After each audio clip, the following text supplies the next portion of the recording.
عايزينهم يغوروا في 60 داهيه. ده احنا بنكرههم وبنحتقرهم، ودول شعب حقير، ومعروف هم بره، هم اساسا مش قاعدين في بلدهم، لان بلدهم مش سايعاهم ومش واخداهم اساسا.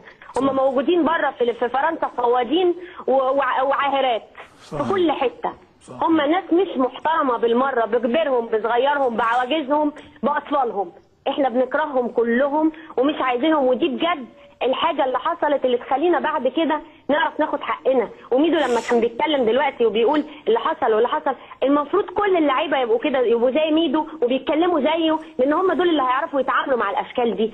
احنا لازم نبقى ناشفين ونبقى اقوياء عشان ما حدش يقدر يجي علينا، احنا اهم منهم واحسن منهم. وزي ما انتوا قلتوا احنا بناخد ايه من الجزائر؟ الرمل، بيصدروا لنا رمل من الصحراء اللي عندهم.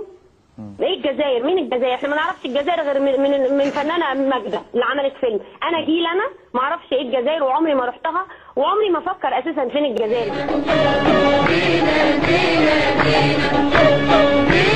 غالية علينا